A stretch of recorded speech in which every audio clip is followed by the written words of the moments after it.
They gave their kids a world.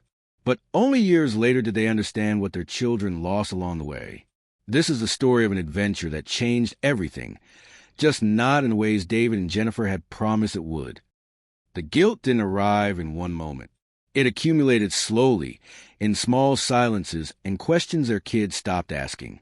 And 3 years later, it still hasn't left.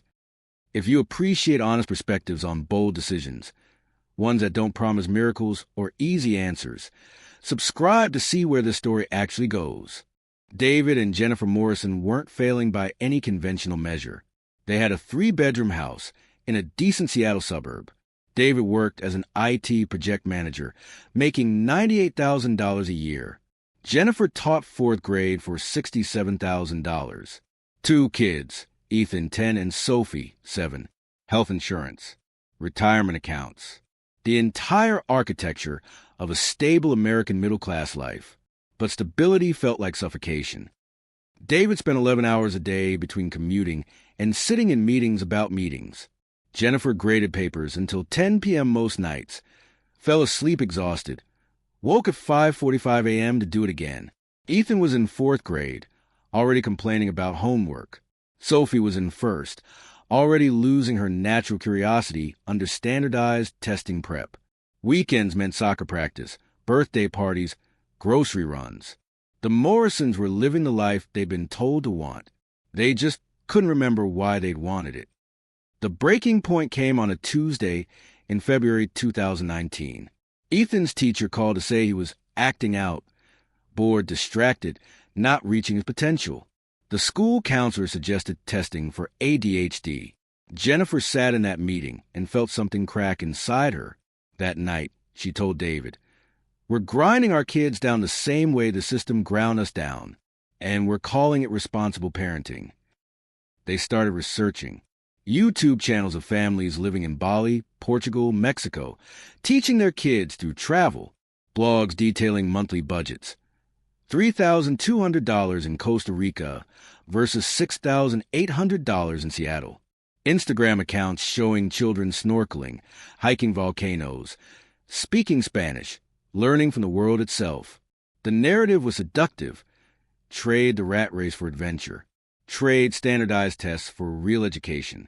Trade 2 weeks of vacation for 365 days of family time. By April, David and Jennifer had convinced themselves this wasn't just possible, it was necessary. They told themselves they were doing this for the kids. The plan: Jennifer would resign at the end of the school year. David would negotiate remote work or quit if necessary. They'd rent out the Seattle house to cover the mortgage, move to Tamarindo, Costa Rica, surf town, expat community, lower cost of living, year-round summer. Ethan would finish 4th grade. Sophie would finish 1st. Then, no more traditional school. The world would be their classroom. They'd give it 2 years. If it didn't work, they'd come back. When they told Ethan and Sophie, the kids reacted the way 10-year-olds and 7-year-olds react to the idea of living at the beach. Pure excitement. What David and Jennifer didn't consider. Their children had no framework to understand what they'd be giving up. Jennifer gave 4 weeks' notice. Her principal said she was making a mistake. She had tenure, a pension track. She'd never get this back. David's company refused remote work for his role. He quit anyway. They listed the house on Airbnb long-term, sold 1 car, put furniture in storage. By July 2019, they had $47,000 in savings, 2 backpacks each, and one-way tickets to San Jose. Friends were split between envious and concerned.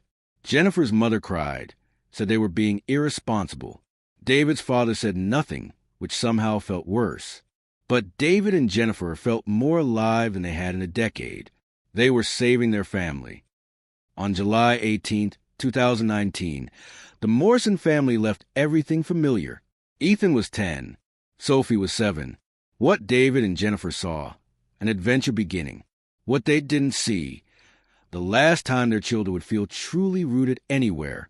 The first 3 months felt like vindication. They rented a small house 2 blocks from the beach for $850 a month, less than half their Seattle mortgage. Wake up, coffee on the porch, ocean sounds, no alarm clocks. No rush hour traffic. No performance reviews. No standardized tests. Ethan learned to surf. Sophie collected shells and made friends with local kids despite the language barrier. David took online Spanish lessons. Jennifer started a travel blog. Their days had rhythm without rigidity. Mornings at the beach, afternoons exploring tide pools or hiking. Evenings, David would work through math workbooks with Ethan. Jennifer would read with Sophie. They told themselves, this is real education. Geography, culture, self-directed learning. The kind of childhood memories that matter. The YouTube families had been right.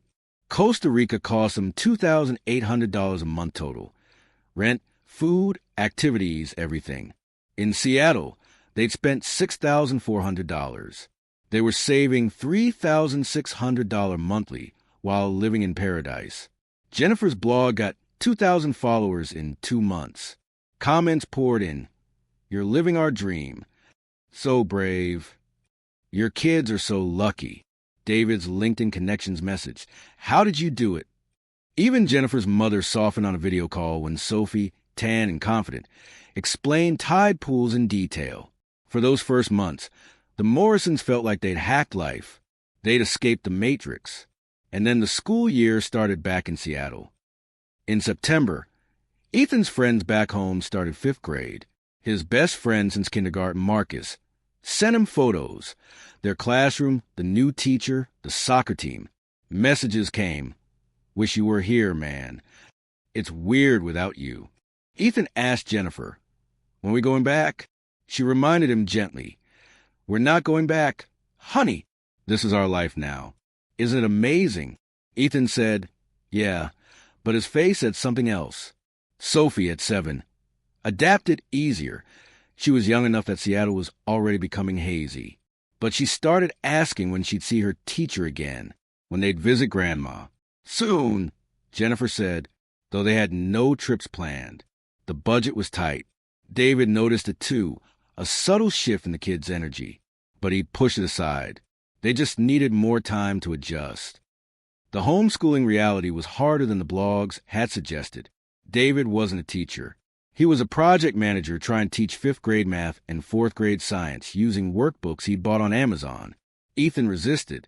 Why sit inside doing fractions when the beach was right there? Wasn't that the whole point of moving? Jennifer tried to structure learning experiences, visiting coffee plantations, nature hikes, cultural immersion, and those were valuable. But they weren't systematic. There was no curriculum, no accountability. No way to know if the kids were actually learning at grade level. By month 4, they'd abandoned any pretense of formal schoolwork. The kids were learning Spanish and swimming in confidence. But multiplication tables? Grammar? Science concepts?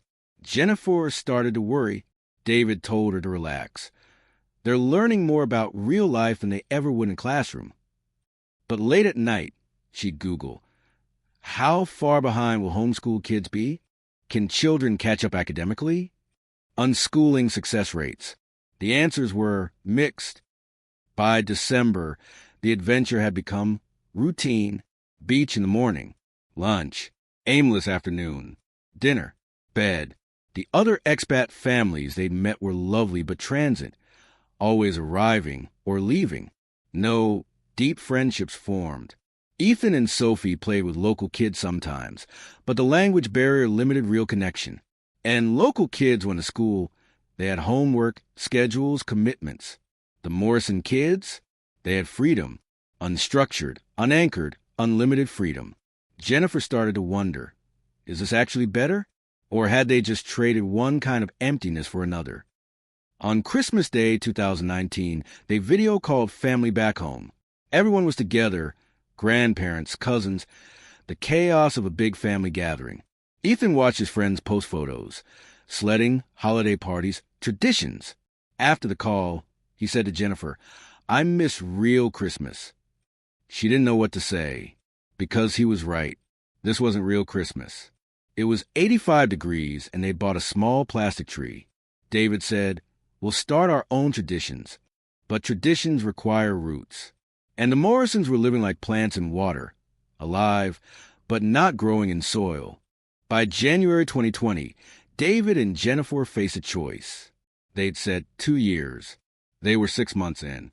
They could declare victory, go home, tell everyone it had been an incredible experience. Or they could stay, prove this wasn't just a sabbatical but a legitimate lifestyle choice. The blog had 8,000 followers now. People were watching, asking questions, treating them like pioneers. Going back felt like admitting defeat, so they doubled down. They enrolled Ethan and Sophie in a small international learning center, basically homeschool co-op that met 3 days a week. It cost $400 a month for both kids. They told themselves, this will provide structure, community, accountability. What they didn't admit, they were trying to fix a problem they'd caused by rejecting structure in the first place. The Learning Center was run by a 26-year-old American woman named Rachel who'd never been a certified teacher. The curriculum was flexible. Some days they'd do worksheets. Other days they'd watch documentaries. Sometimes they'd just do art projects. Ethan was 11 now, supposed to be in 5th grade, but he was grouped with 7 to 12-year-olds because there weren't enough kids to separate by age. Sophie didn't mind. She was social, happy to play, but Ethan felt it. He was falling behind, and he knew it. He stopped asking when they'd go home. He stopped talking about his friends in Seattle. Jennifer noticed the silence. It worried her more than the questions had. Then COVID hit. March 2020. Costa Rica closed its borders. The world shut down. Suddenly, leaving wasn't even an option. The Morrisons were locked in. In some ways, it felt like validation. Look at Seattle, the lockdowns, the fear. Here they had space, beach, freedom. But it also meant no visitors, no escape valve. No, we can always go back if we need to. They were committed now, by virus if not by choice. The Learning Center closed. Everyone was homeschooling again, but this time, so was the entire world. Jennifer's blog posts from this period were upbeat. Grateful to be weathering this storm in paradise. Quality family time. Our kids won't remember this as a pandemic. They'll remember it as the year we were together. But her private journal told a different story. Ethan is withdrawn. Sophie cries for her grandmother. David works 10 hours a day on Zoom trying to keep his freelance clients. I don't know if we did the right thing anymore. For 8 months, they barely left the house. The beach was their backyard, yes. But Ethan spent most of his time gaming online with friends in Seattle, where it was midnight when he was awake. His sleep schedule inverted. He was living on Seattle time from Costa Rica. Sophie developed anxiety about getting sick. She'd wake up crying, asking if Grandma was okay. David and Jennifer's marriage showed strain. Every parenting decision became an argument. Should we push harder on schoolwork? Let them relax? Plan to leave when borders open? David, we can't give up now. This is temporary. Jennifer, what if we made a mistake? They didn't say that part out loud to the kids. But children hear what isn't said. By early 2021, they could leave. Vaccines were rolling out. Borders reopening. Flights resuming. Their 2 years were up, but the Seattle house was rented through December. David had built a freelance client base that paid well, but required Costa Rica's low cost of living to make sense. Jennifer's blog had 45,000 followers. It was becoming actual income. And going back meant admitting. We left our careers, pulled our kids out of school, and for what? A 2-year vacation? So they stayed. Not because it was clearly better, because leaving felt like failure. They told the kids, we love it here. Don't you? Sophie said yes. At 9, she barely remembered Seattle. Ethan said nothing. Jennifer waited for him to elaborate. He didn't. Ethan was 12. In Seattle, he'd be in 7th grade. His friends were in middle school now. Dances, sports teams, inside jokes, drama, crushes. The social ecosystem of adolescence. Ethan had the beach, and the same 6 kids at Learning Co-op he'd known for 2 years. He'd tried a video chat with Marcus, his best friend, but the time difference was hard, and after 2 years, they had less to talk about. Marcus would mention teachers, classmates, things Ethan didn't know. Ethan would mention surfing, sunsets. The conversation would die. Eventually, they stopped trying. Ethan stopped mentioning friends. He spent hours gaming online, anonymous players, headset on, door closed. Jennifer would ask, "Want to go to the beach?" "Not really." "Want to help me with the blog?" "No." "Want to talk?" "I'm fine, Mom." But he wasn't fine. He was lonely in a way that had nothing to do with how many people were around. Jennifer's blog was thriving. Posts about raising world citizens, the gift of slow living, how travel makes better humans. Brands were reaching out. Sponsorships. A possible book deal. Her public narrative. This was the best decision they'd ever made. Her private reality. Ethan had stopped engaging. Sophie's Spanish was great, but her reading level was... They didn't actually know. David was working 50-hour weeks to keep clients happy across time zones. But admitting that publicly? Impossible. They'd built an identity around this choice. Followers looked to them as proof it could be done. Going back, or even admitting struggle, felt like betraying everyone who'd cheered them on. So Jennifer kept posting sunset photos and inspirational quotes, and kept her journal locked. Sophie was fine, which was its own kind of problem. At 9, she was fluent in Spanish, confident in the water, comfortable with strangers. She didn't miss Seattle because she barely remembered it, but she also had never had a best friend, never been to a birthday party at someone's house she'd been to before, never had a routine that lasted more than a few months. She was adaptable, too adaptable. Jennifer watched her daughter and wondered, is this resilience? Or is it an ability to form deep attachments because nothing stays the same? Sophie didn't ask for stability because she didn't know what that felt like. David's freelance income was good, $7,000 some months, but inconsistent, $3,000 other months. And he was working harder than he ever had in Seattle. The freedom of remote work meant clients expected him available all hours. Morning calls with East Coast, evening calls with West Coast. The $47,000 they'd started with, down to $11,000. The Airbnb renters in Seattle had damaged the house. Repairs cost $8,000. They were still cash flow positive. Barely. But one bad month, one medical emergency, one major expense, they'd be in trouble. David didn't tell Jennifer how close they were cutting it. She didn't tell him she'd noticed. In October 2021, a new family joined the learning co-op. The dad was a former teacher. He started asking questions. What curriculum are you following? What assessments do you use? How do you track progress? Rachel, the 28-year-old facilitator, gave vague answers about child-led learning and holistic development. The dad pulled his kids out after 2 weeks, but his questions haunted Jennifer. She looked at Ethan's work, the same level of math he'd been doing 2 years ago. Reading books meant for kids 3 years younger. Sophie could barely write a paragraph. Jennifer ordered standardized tests online. Ethan tested at late 4th grade level. He should have been finishing 7th. Sophie tested at 1st grade level. She should have been in 4th. 3 years in Costa Rica. 3 years behind. Jennifer showed David the test results. They sat in silence for a long time. Finally, David said, "Tests don't measure everything. They're learning other things, languages, culture, independence." Jennifer, "They can't do multiplication, David." Ethan is 12 and reads at a 4th grade level. David, "He'll catch up." Jennifer, "When? How?" "We're not teachers. This co-op is a joke. We're failing them." David didn't argue, because he knew she was right. They'd given their children an adventure, but they'd taken away the structure, community, and education that children actually need. And now, 3 years in, the gap was too big to ignore. What were they supposed to do now? They didn't leave. Not yet, because what would that look like? Enroll Ethan in 7th grade when he couldn't handle the work? Put Sophie in 4th when she read at 1st grade level? The kids would be humiliated, bullied, failed. Going back now meant admitting their adventure had damaged their children's futures. So they stayed and tried to fix it. Jennifer hired an online tutor for $60 per hour. twice a week.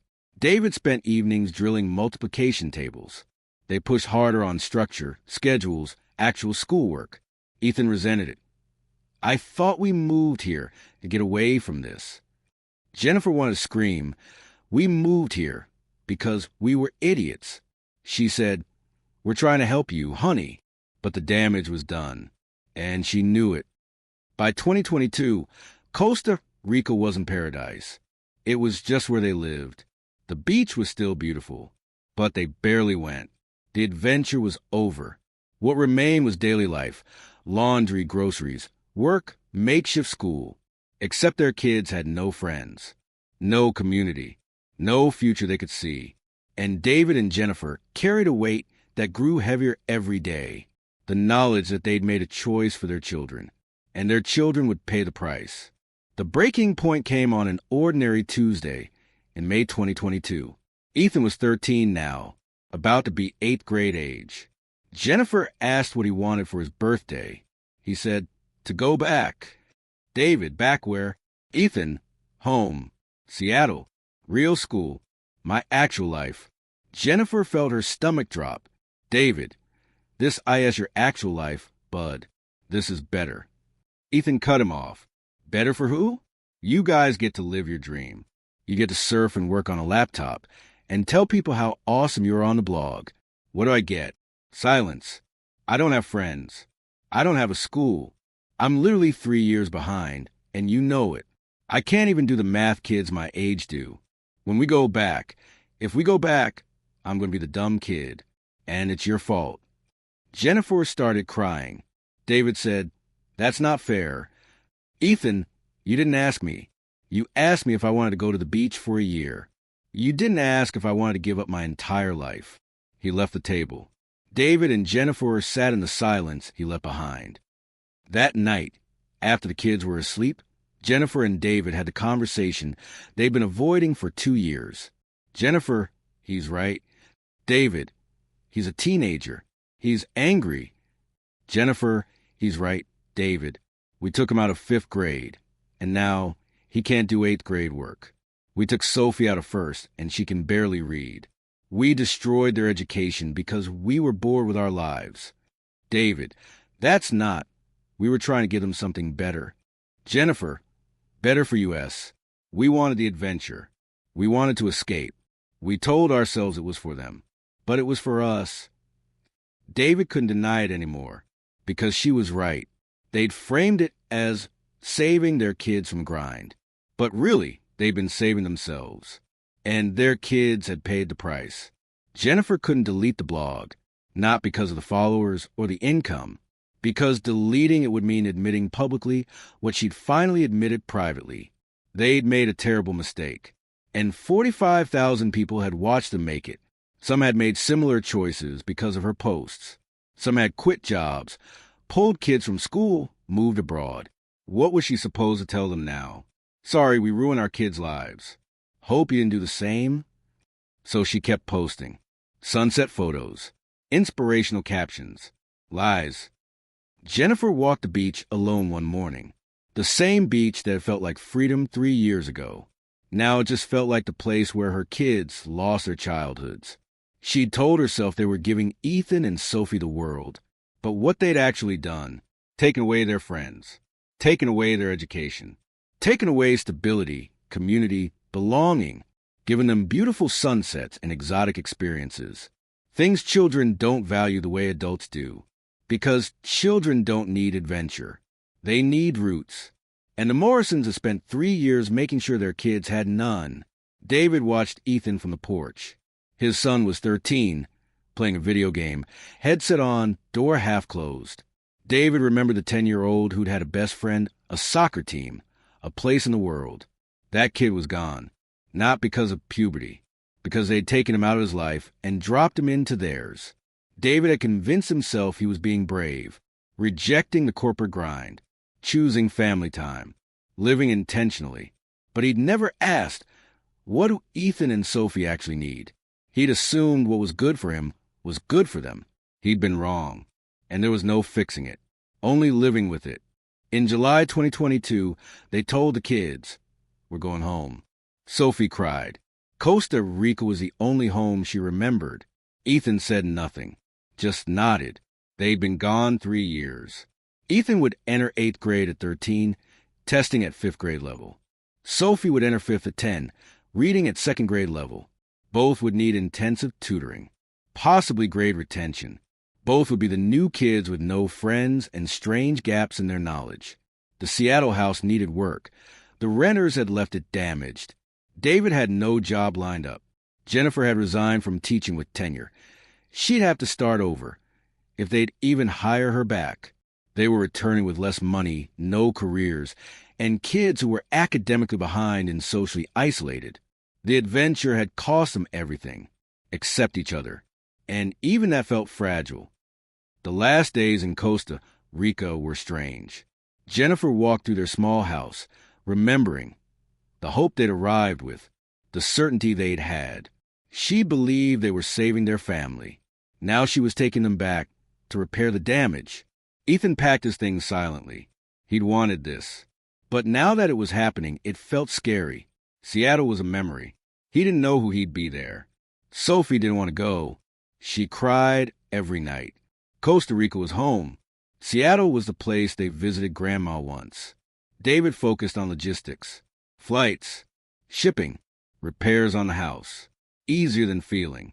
They said goodbye to the expat friends they'd made, most of whom were also eventually leaving. No one stayed forever. On their last morning, they walked the beach one final time. It was still beautiful. That had never been the problem. They returned to Seattle in September 2022. The house was familiar but foreign. The neighborhood unchanged. They were the ones different. Ethan started 8th grade at a new school, not his old one. Too many memories, too many questions. The first week, he came home silent. Jennifer asked how it was. Fine. It wasn't fine. He was behind. The other kids had years of shared history. He had years of gaps. The school council recommended summer tutoring, possibly repeating 8th grade. Ethan said he didn't care, but he did. He just didn't know how to say, "You took 3 years of my life, and I don't know how to get them back." Sophie adapted faster. She was 10, young enough to bounce back socially. She made friends, joined soccer, but her teacher called Jennifer in October. Sophie is sweet and social, but academically, she's significantly behind. Her reading comprehension is at 2nd grade level. She can't write a structured paragraph. The math gaps are substantial. Jennifer nodded, already knowing. The teacher asked gently, "What happened during those years?" Jennifer wanted to say, "We destroyed her education because we were selfish." She said, "We were traveling, homeschooling. It didn't go as planned." The teacher was kind. "We'll work with her, but it'll take years to catch up. Years. To undo what they'd done in 3. David spent 4 months job hunting. The 3-year gap on his resume raised questions. Recruiters would ask, "What were you doing?" "Living abroad with my family." And working, freelancing. Silence. Companies wanted stability. Commitment. Not someone who quit to surf for 3 years. He finally got an offer in January 2023. Project manager role, $72,000. $26,000 less than he'd made in 2019. He took it because he had 2 kids who needed tutors, a wife rebuilding her teaching career, and a house that needed repairs.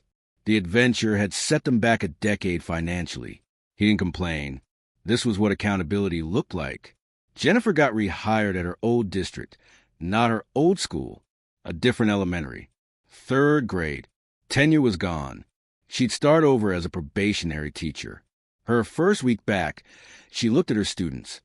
8-year-olds, reading, writing, learning in structured, systematic ways. And she thought of Ethan and Sophie. 3 years without this. Because she believed adventure was better than structure. She'd been wrong. The blog was still online. She couldn't bring herself to delete it, but she stopped posting. 45,000 followers waited for updates.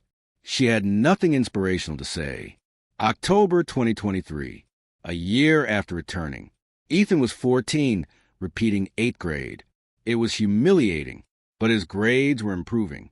Slowly, he'd made one friend, another kid who didn't quite fit. He still gamed a lot, still kept to himself. But Jennifer saw glimpses, small jokes, moments of lightness. Maybe he'd be okay. Eventually, Sophie was in 6th grade now, reading at 4th grade level. Still behind, but catching up. She joined soccer, made friends, seemed happy. But sometimes Jennifer caught her staring at photos from Costa Rica with a wistful expression, as if she'd lost something she couldn't name. David's job was fine. The money was tight. Their retirement accounts were depleted. Jennifer taught, tutored on weekends for extra money. They were rebuilding. Slowly. Together. Jennifer still couldn't delete the blog.